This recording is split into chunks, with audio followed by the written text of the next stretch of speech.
সূচপোকা দেখেছেন কখনো? যদি না দেখে থাকেন বা মনে করতে না পারেন তাহলে ছবিটার একেবারে সর্ববামের প্রাণীটাকে দেখুন। এটাই সূচপোকা। দেখতে বিতিকিচ্ছিরি এবং খানিকটা ভাজাগানিয়া এই প্রাণীকে পছন্দ করবে এমন লোক অত্যন্ত বিরল। তবে আপনি হয়তো জানেন না যে সূচপোকা তার জীবনের একটা পর্যায়ে গিয়ে আর সূচপোকা থাকে না। সেই বিতিকিচ্ছিরি প্রাণীটা একদিন পরিণত হয় জগতের সবচেয়ে সুন্দর প্রাণীগুলোর একটিতে। অনিন্দ সুন্দর ডানার যে প্রজাপতিকে একটু ছুঁয়ে দিতে আপনার ভীষণ ইচ্ছে করে, সেই প্রজাপতি কিন্তু সূচপোকারই পরিবর্তিত রূপ মাত্র। প্রজাপতির জীবনচক্রের মতো হতে পারে আপনার জীবনটাও।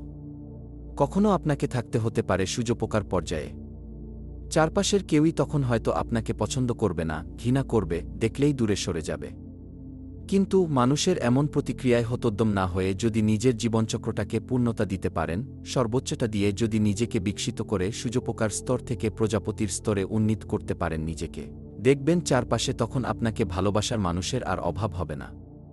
জেনে রাখুন, প্রজাপতির মতো একটা সুন্দর জীবন পেতে হলে সূচপোকার মতো একটা সংগ্রামমুখর জীবনের ভেতর দিয়ে আসতে হয়।